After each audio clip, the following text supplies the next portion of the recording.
This is White Plains Week, the weekly roundup of White Plains, Westchester, and world news.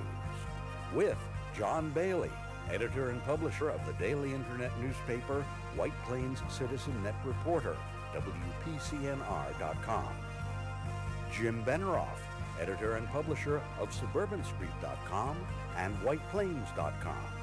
White Plains Week, what's happening? Who are the newsmakers? What's in store for the future?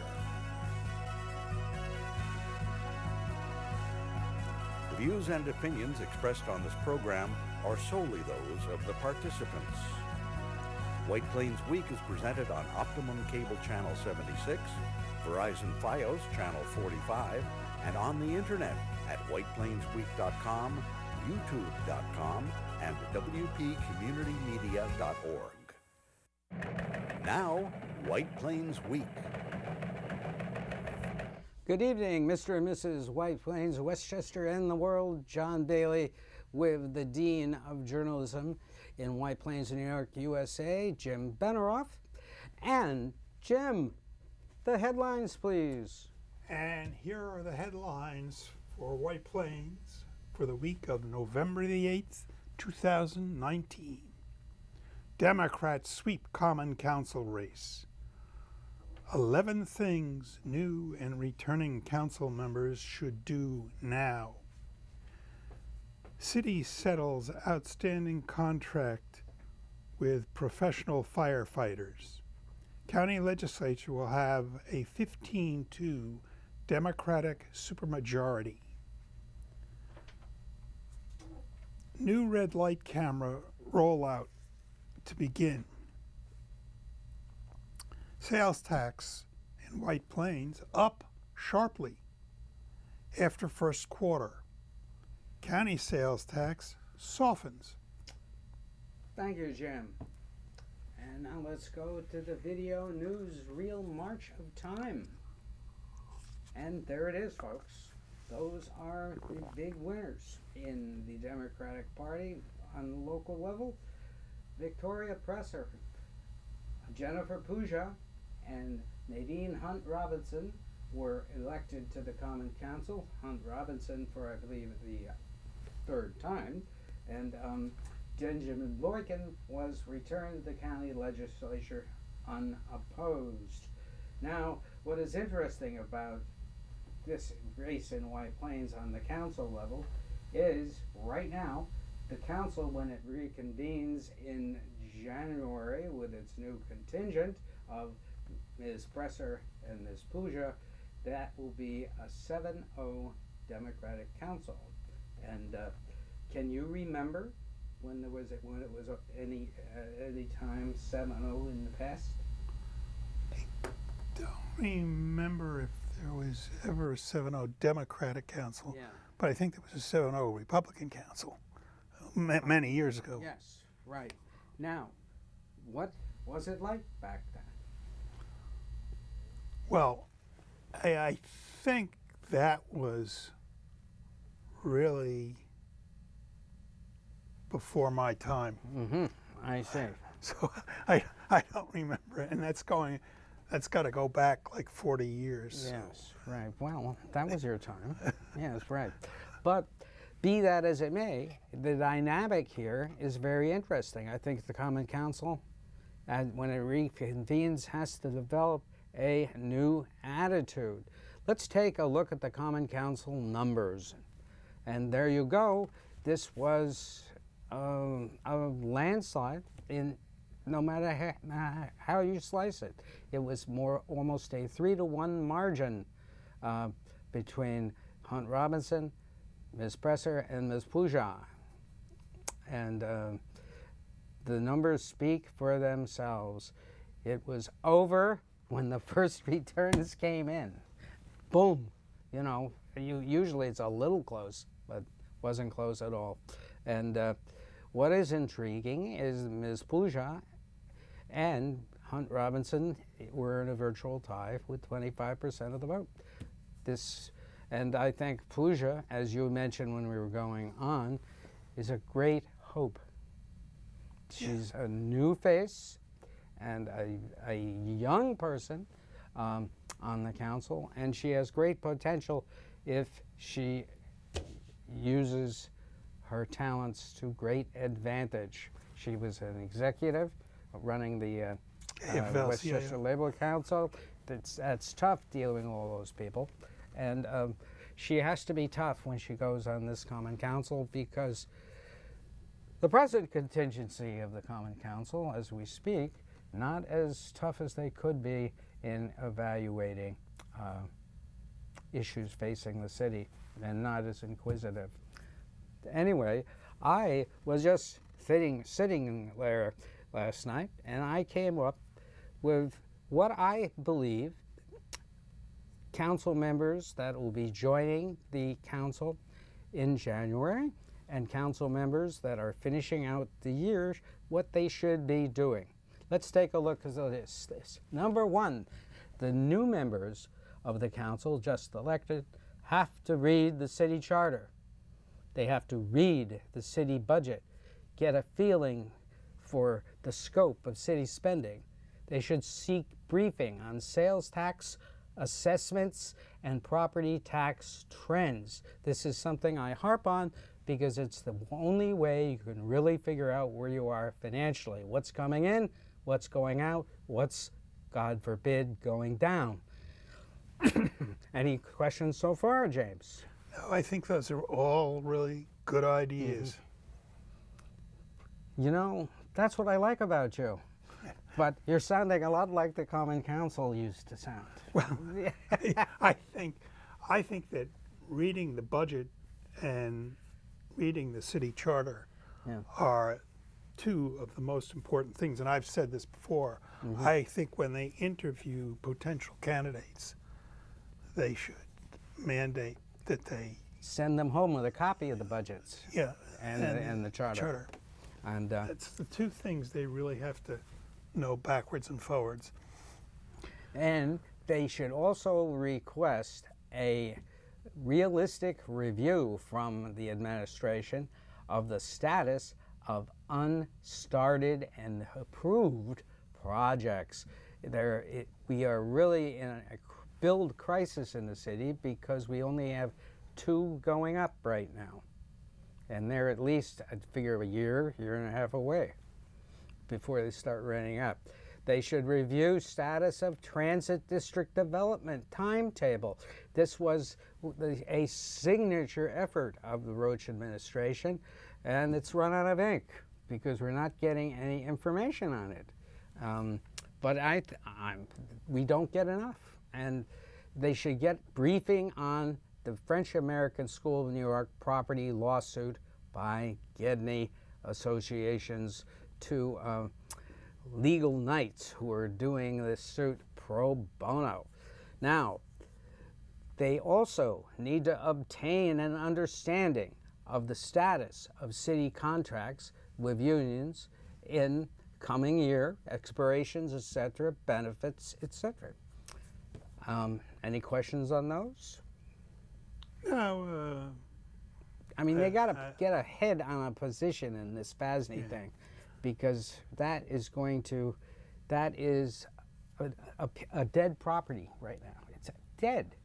And it affects the South End, as does some other unstarted developments. They should get and discuss with the administration issues coming up.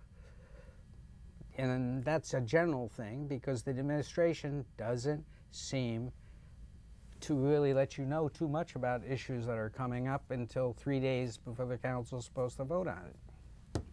Now, they should discuss with the Department of Public Safety the status of security issues, red light cams, and the status of the city crime problem. We don't think there is one, but they got to find that out from the commissioner, police chiefs, etc. And they should discuss with the Department of Public Works the status of city infrastructure, sewers, streets, what's ahead, what's big, and what's small.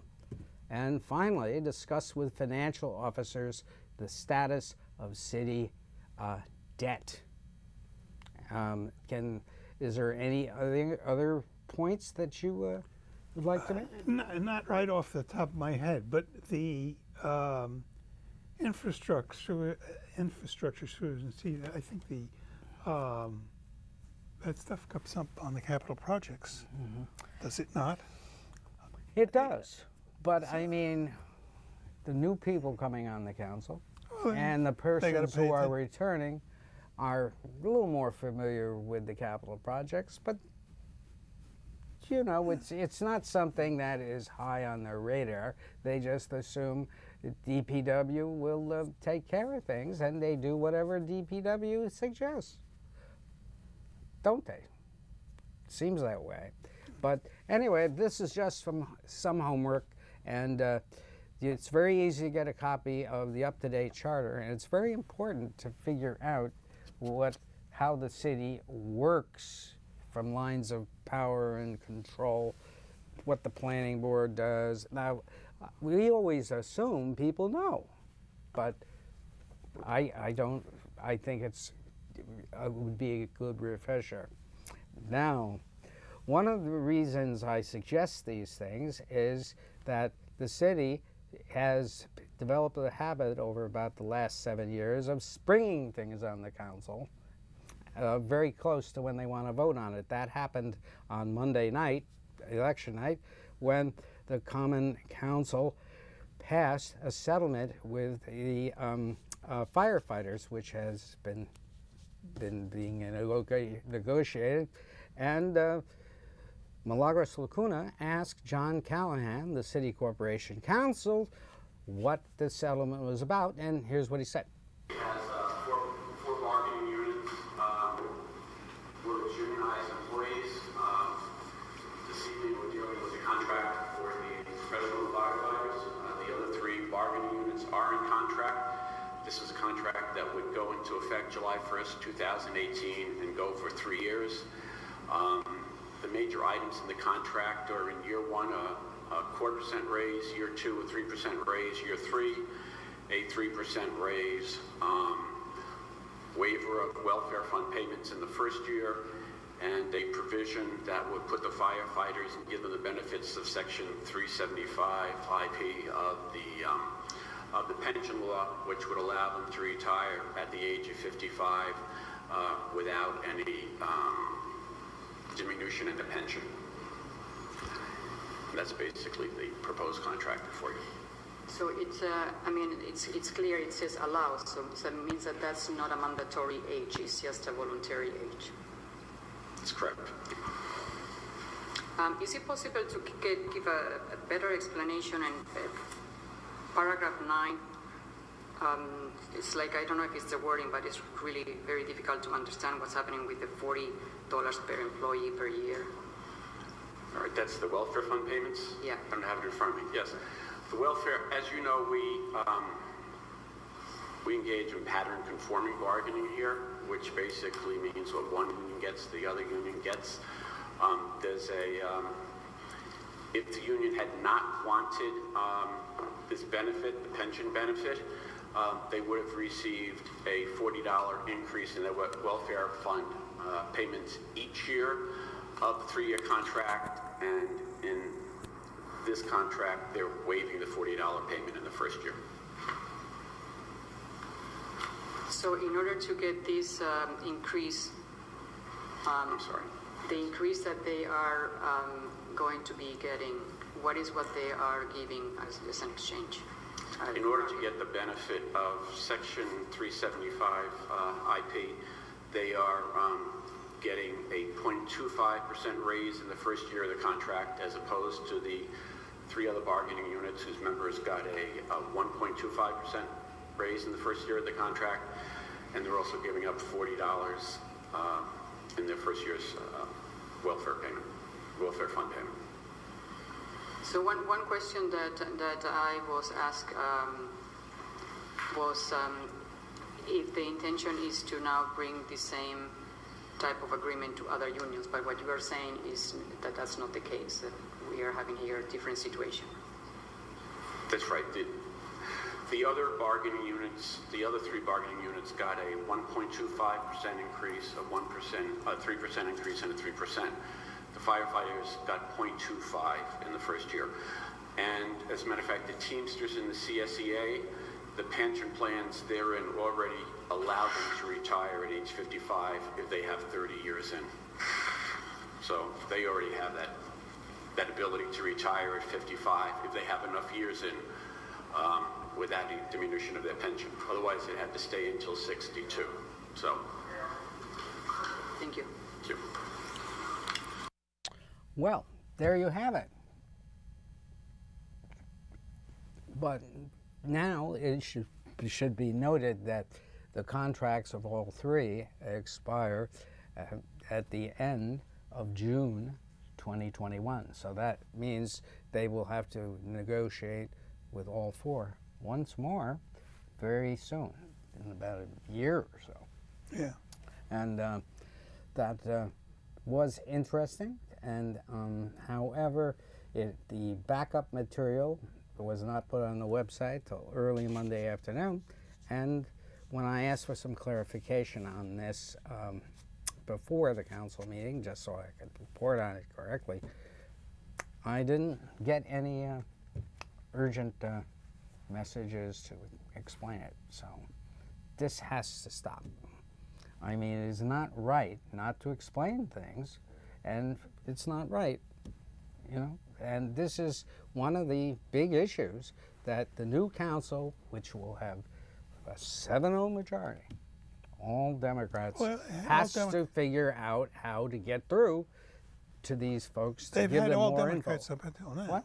They've had all Democrats up until now. Exactly, and it hasn't seemed to bother them. Well, yeah, but it was 7-0 before this.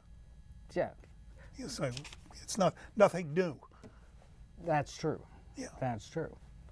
But again, You there made was it the sound hope. like it was There happening was for the the first hope time. that perhaps there would be some contest. Yeah. But there was no contest.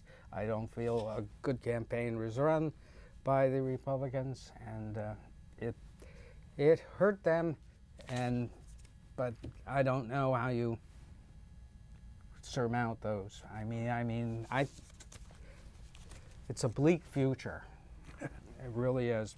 Now, over on the county legislature, we had another amazing result. County legislature, 15 Democrats elected, 2 Republicans. And we're going to go over the list. Every time you see red type, that is a Republican that was elected. Now, let's take a look. Margaret Kunzio was the only Republican elected in District 3, but she was not opposed, which really was strange. And then going down the list, there's Benjamin Boykin, got 7,000 votes, but he had no opponent. Catherine Parker, no opponent. Alfreda Williams, no opponent. Next slide, please. Catherine Borgia won by 63%. And Damon Mayer won by 57%. Now, no opposition for Terry Clements. No opposition for Mary Jane Shimsky. No opposition for Lyndon Williams. And David Tupulio, a Republican, won, but he had no opposition. Then rounding out the action, Ruth Walter defeated Gordon Burroughs in Yonkers by 51% to 49%, but that's going to be recounted most likely.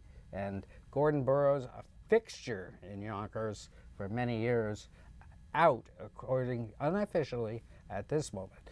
Chris Johnson, no opposition. Jose Alvarado, no opposition. 10 candidates ran unopposed of 17 positions available, and 2 were Republicans who had no opponent. What do you figure, folks? If the Democrats had put up anyone, they probably would have won those positions too and have a 17-0 majority. It's a real mystery as to why they didn't. Don't you think? I wonder why. Maybe we'll find out. I don't know, but that's a good question. And Now, how do you think this accounts here in the county legislature? What can we see going forward? Well, I think you'll see that Latimer will get a lot of support. Yes, it's I mean, that's the obvious thing. they may have real short it's Board of Legislator meetings, maybe the hour meetings that the White Plains Council has. Right, they would like that.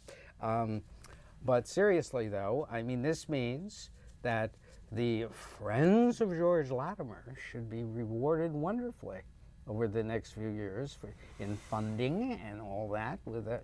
We're friends of the Democrats and the not-for-profit organizations, and I mean, this is the best of both worlds for them, right? And but we shall see. Now, a few hours from now, after we tape this program, Mr. Latimer is going to make good on his promise last week that he was going to cut property taxes. Now, we should realize that if he cuts our property taxes 2%, that's not much money, because the county tax is the lowest tax you pay. And we should take this as, once again, a wonderful thing, although it might be a very small wonderful thing. But far be it from, I encourage cutting property taxes. White Plains, listen up. I encourage that. Now that you have this 7-0 majority to work with, okay? But so it remains to be seen here in what is basically a Politburo over at the county government, as is down at 55 Main Street. It's really good. Now, red light cameras are beginning to roll out in stealth fashion. I was shocked to see this sign at White Plains High School last Saturday when I was driving off to a routine errand, and I saw the camera. You can see it in the distance there, and I do not know if it's operating yet, but it's there, and that's one of the busiest intersections. Well, we should point out these are new red light cameras, yes, in addition to ones that are already existing. Absolutely. And they're apparently doing very well with these red light cameras. They're making a lot of money. Yes, we're looking for $2 million at least. That's what they predict. Which is really more or less what it's all about. Yes, right. Money talks, nobody walks. No, money talks if nobody stops. I've just coined a new slogan. But thank you, Dennison Men's Clothiers Union, New Jersey. Remember that? Used to sponsor the WABC all-night show. Now, coming up again, sales tax. The White Plains had a good first quarter, and they are 7.6% ahead of the 2018-2019 pace after a quarter. Now that is really good considering what has been happening last year. Now, if that continues, if we have a great October, November, December in White Plains, we could have perhaps a tax cut. You never know, folks. We can only hope, can't we? Well, based on the federal tax law, they probably should lower the tax rate on every house to $10,000. Wouldn't that be nice? They won't do that, though. No. I mean, the assessments would kill us. People don't realize that assessments drive property taxes. If your assessed house goes down, your assessed housing stock goes down, you're in big trouble because you got to make it up. And which those of you who have been watching this show regularly know that. Yeah. Because we harp on it. I mean, assessments are key stuff. And you were talking to me last night about the real estate situation as you see it regarding housing and the dilemmas that homeowners who have held their homes a long time and have seen their values decline because of the pricing. Do you want to expand on that? Well, I think apparently the tax deduction of only $10,000 has had a real impact on the market. I should have brought a booklet with me. I think it was put out by Houlihan Lawrence, and they put down the prices of houses in different areas and what they went for. And the prices, to me, seem to be trending downward and lower. And I don't think, at least the housing market for private homes, I think, is going to be somewhat bumpy, if not downright rough. We'll see what happens. Well, if you want to, if you have to sell your house, get your money out. You got to sell it. You got to sell it. But it may really affect it if you don't get as much money for your house as you were anticipating just a few years ago. And this is going to really hurt. And it already has hurt a lot of people.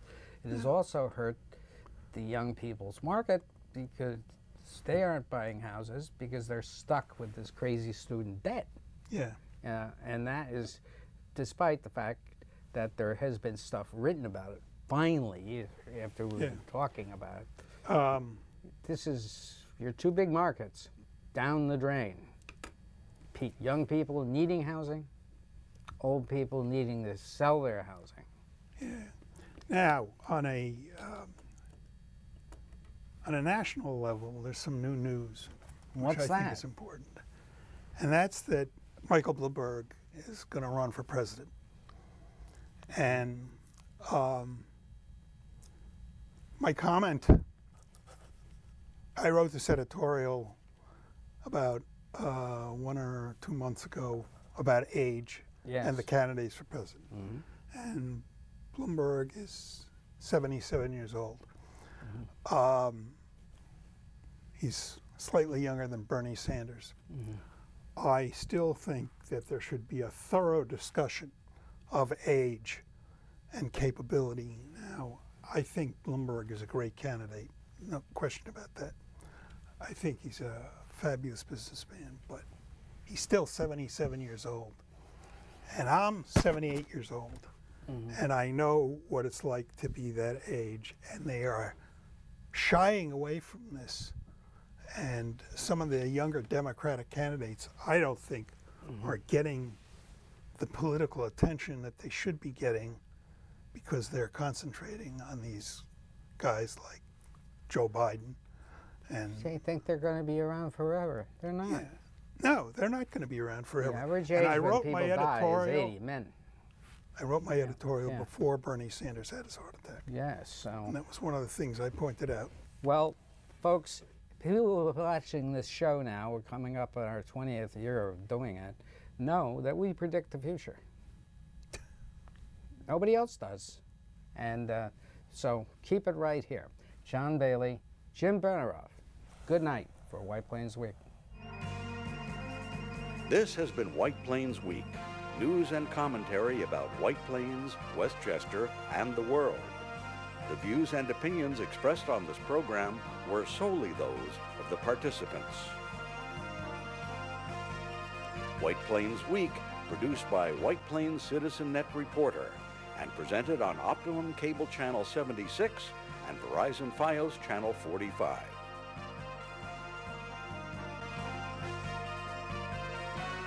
You may view White Plains Week anytime on the internet at whiteplainsweek.com, youtube.com, and wpcommunitymedia.org.